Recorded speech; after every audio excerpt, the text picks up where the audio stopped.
जय गणपति बप्पा। जय जय गुरु जी। कल हमने गणेश पुराण के 10वें अध्याय के बारे में जाना था। आइए अब जानते हैं गणेश पुराण के 11वें अध्याय के बारे में। इसमें हम जानेंगे कि देवताओं को वरदराज का दर्शन और राधा जी ने गणपति की पूजा जो की इसका वृतांत हम जानेंगे। सूत जी बोले, त्रिपुर विजय के पश्चात देवताओं ने श्री गणेश जी का भक्तिभाव से पूजन किया। उसके पश्चात भी वे समय समय पर उनकी उपासना करके सिद्धि प्राप्त करते। हे शौनक, एक समय पुनः ऐसा ही अवसर उपस्थित हो गया जब देवताओं से वरदराज रुष्ट हो गए और अपनी भूल ज्ञात होने पर उन्होंने पुनः उनको मनाया। शौनक ने भक्ति पूर्वक सूत जी के समक्ष मस्तक झुकाया और बोले, सूत जी, हे पुराण देवता पुरुष, वरदराज की कथा में मुझे बड़ा आनंद आ रहा है। देवताओं को पुनः किस विघ्न का सामना करना पड़ा और उन्होंने किस प्रकार छुटकारा पाया, वह सब मेरे प्रति कहने की कृपा कीजिए। सूत जी बोले, हे शौनक जी, वह कथा भी कहता हूँ, ध्यानपूर्वक सुनो। देवगण एक बार गोमती के पवित्र तट पर यज्ञ करने लगे, किंतु उस यज्ञ में उनके अनेक विघ्न आने लगे। तब उन्होंने भगवान विष्णु के पास जाकर निवेदन किया, हे बैकुंठनाथ, हमारे यज्ञ में बार बार विघ्न उपस्थित हो रहा है, उसके निवारण का उपाय बताइए। भगवान विष्णु ने हंसकर कहा, देवताओं, तुमने गणेश जी का पूजन नहीं किया होगा, इसलिए वे रुष्ट हो गए होंगे। यदि विघ्नों से बचना है तो सर्वप्रथम उनका पूजन करो और उसके पश्चात यज्ञ करो, फिर कोई विघ्न उपस्थित नहीं होगा। भगवान की बात सुनकर देवगण गोमती तट पर लौट आए और ब्रह्मा जी के नेतृत्व में गणपति पूजन करने लगे। उनके उस पूजन से वरदराज प्रसन्न हुए और उन्होंने देवताओं को साक्षात दर्शन दिया।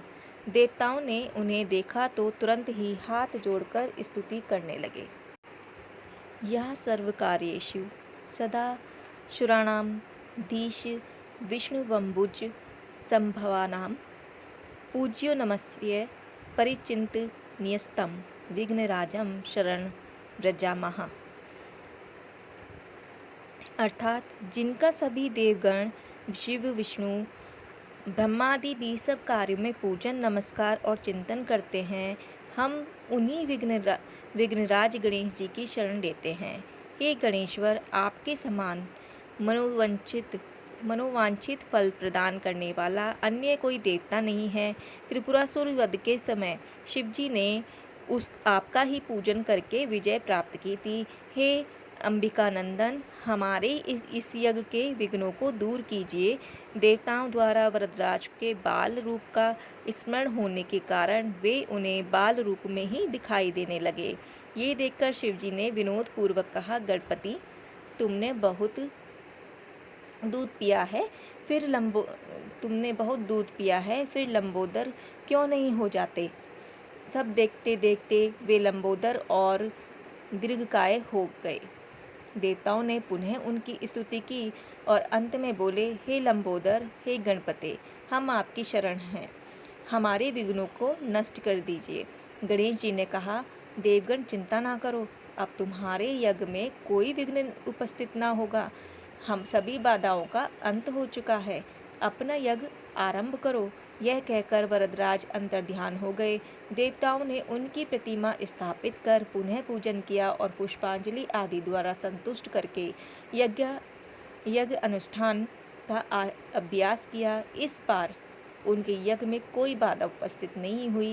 यज्ञ के निर्विघ्न रूप से संपूर्ण होने पर देवताओं को भी बड़ी प्रसन्नता हुई और वे हर्ष विभोर हृदय से विघ्ननाशक वरदराज का जय जयकार करने लगे। शौनक जी बोले, हे सूत जी, आपने भगवान वरदराज के पूजन का यह सुंदर व्याख्यान सुनाया, इससे मैं बहुत ही आनंदित हो रहा हूँ। अब इनकी अन्य कथाएं सुनाने की कृपा कीजिए। सूत जी बोले, हे शौनक जी, विघ्नराज का पूजन सभी युगों और सभी विशिष्ट जनों द्वारा होता आया है। देखो, एक बार भगवान श्री कृष्ण की योग माया और प्रधान प्रियतमा श्री राधा जी ने भी उनका पूजन किया था। सूत जी बोले, देखो शौनक, सिद्धाश्रम नामक सिद्ध क्षेत्र में महिमा सिद्ध क्षेत्र की महिमा संसार प्रसिद्ध है। श्री संत कुमार ने वहीं रहकर सिद्धि प्राप्त की थी। स्वयं ब्रह्मा जी ने भी यहाँ तपस्या करके इच्छित वर प्राप्त किया था। इंद्र भी वहाँ तप करके सिद्धि प्राप्त कर चुके हैं। वहाँ भगवान गणपति का निवास है। एक बार वैसाखी पूर्णिमा के पुण्य अवसर पर माता पार्वती और पिता महेश्वर के साथ गणेश जी सिद्धाश्रम में ही थे। उस अवसर पर ब्रह्मादि सभी देवगण, ऋषि मुनिगण, चारण, सिद्ध, गंधर्व आदि गणपति पूजन के लिए उपस्थित हुए थे। उसी पुण्य अवसर पर सब प्रमुख द्वारकावासियों के साथ भगवान श्री कृष्ण और ब्रजवासियों के साथ नंद जी भी वहाँ आए थे। गोलोकवासिनी गोपियों के साथ श्री कृष्ण की प्राण वल्लभा श्री राधा जी भी वहाँ आई थी। उन्होंने स्नान करके शुद्ध वस्त्र धारण किए। तदुपरांत अपने चरणों को धोया और व्रतोपवास पूर्वक मणिमंडप में प्रविष्ट हुई। राशेश्वरी श्री राधा को भगवान श्री कृष्ण की कामना थी, इसलिए उन्होंने भगवान की प्राप्ति करने के लिए उद्देश्य से गजानन के पूजन का संकल्प किया। श्री गणपति को षोडशोपचार से पूजन किया तथा इस प्रकार स्तुति करने लगी। खर्वं लंबोदरं स्थूलं ज्वलन्तं ब्रह्मतेजसः गजवक्त्रं वहिनवर्णमेकदन्तं नन्तकमः शरणागत दीनार्तं परित्राणपरायणं ध्यायेदे ध्यानात्मक साध्यां भक्तेशं भक्तवत्सलम्। अर्थात श्री गजानन खर्व, लघुकाय, लंबोदर, स्थूलकाय, ब्रह्मतेज से संपन्न, गजमुख, अग्नि के समान कांति वाले एक दंत तथा अनंत हैं, जो शरणागत दीन तथा आर्तजनों के दुख दूर करने के लिए सदैव तत्पर रहते हैं। उन ध्यानात्मक साध्य भक्तों के ईश्वर तथा भक्तवत्सल भगवान गणपति का ध्यान करना चाहिए। इस प्रकार ध्यानादि करके श्री राधा जी ने विधिवत पूजन आरंभ किया। शीतल तीर्थ जल, दूर्वाम अक्षत, श्वेत सुरभित पुष्प, चंदन युक्त सुगंधित अर्घ्य, धूप, दीप, नैवेद्य, फल, अन्न, मोदक रूप विविध व्यंजन, रत्न सिंहासन, वस्त्र, आभूषण, मधुपर्क, तांबूल, शय्या आदि सामग्री के समर्पण द्वारा उनका षोडशोपचार पूजन किया और फिर निम्न मंत्र का 1000 बार जप किया। ओम गं गं गणपते विघ्न विनाशिने स्वाहा। जप करने के पश्चात उन्होंने दशांश हवन और ब्राह्मण भोजन कराया तथा उसके बाद राधा जी ने नेत्र प्रभु वियोग में अश्रुपूर्ण हो गए। उन्होंने गदगद कंठ से गणेश जी का पुनः स्तवन किया।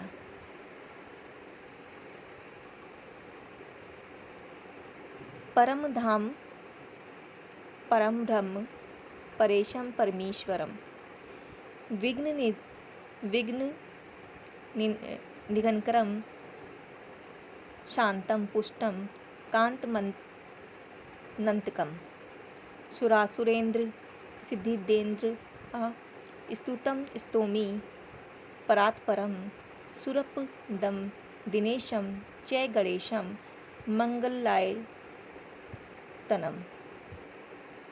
जो भगवान गणपति परम धाम रूप परम ब्रह्म परेश परमेश्वर विघ्न विनाशक शांत पुष्ट मनोहर और अनंत हैं तथा सुर असुर सिद्धेश्वर और जिनकी स्तुति करते हैं और जो देवता रूप हैं कमल के लिए सूर्य रूप मंगलों के घर हैं उन परात्पर श्री गणेश जी की मैं वंदना करती हूँ। इस प्रकार श्री राधा जी ने विघ्न विनाशक स्तोत्र का उच्चारण करके गणेश जी को प्रणाम किया। तब उनकी स्तुति से प्रसन्न हुए विघ्न विनाशक श्री गणेश जी प्रकट हो गए और उन्होंने श्री राधा जी से कहा, हे जगजननी, आप स्वयं ही ब्रह्म स्वरूपिणी हैं तथा जगत आत्मा भगवान श्री कृष्ण के वक्षः स्थल पर सदैव निवास करती हैं। वस्तुतः आपके द्वारा किया गया यह पूजन और स्तोत्र तो लोक शिक्षा के लिए हो सकता है। माता, आपने जो जो वस्तुएं मुझे समर्पित की हैं वे सब ब्राह्मणों को दे दीजिए, क्योंकि उन्हें देने से सभी वस्तुएं अनंत हो जाती हैं। श्री गणेश जी का यह निर्देश सुनकर श्री राधा जी ने वे सभी वस्तुएं ब्राह्मणों को दे दी।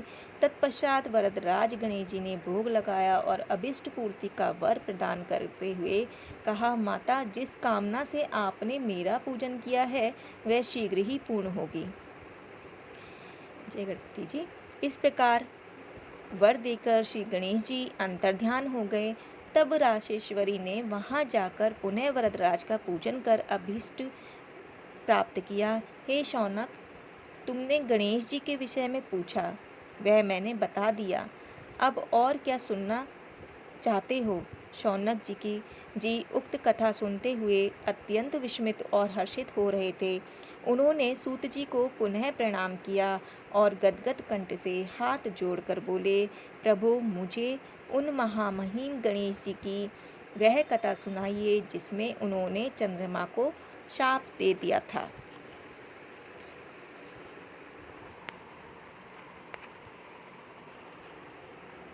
गणेश पुराण का 11वां अध्याय अभी के लिए यहीं पे समाप्त होता है। आइए हम भी एक बार गणेश जी का मंत्र जाप करते हैं। ओम गं गं गणपते विघ्न विनाशिने स्वाहा। ओम गं गं गणपते विघ्न विनाशिने स्वाहा। ओम गं गं गणपते विघ्न विनाशिने स्वाहा। जय गणेश जी, जय गुरु जी।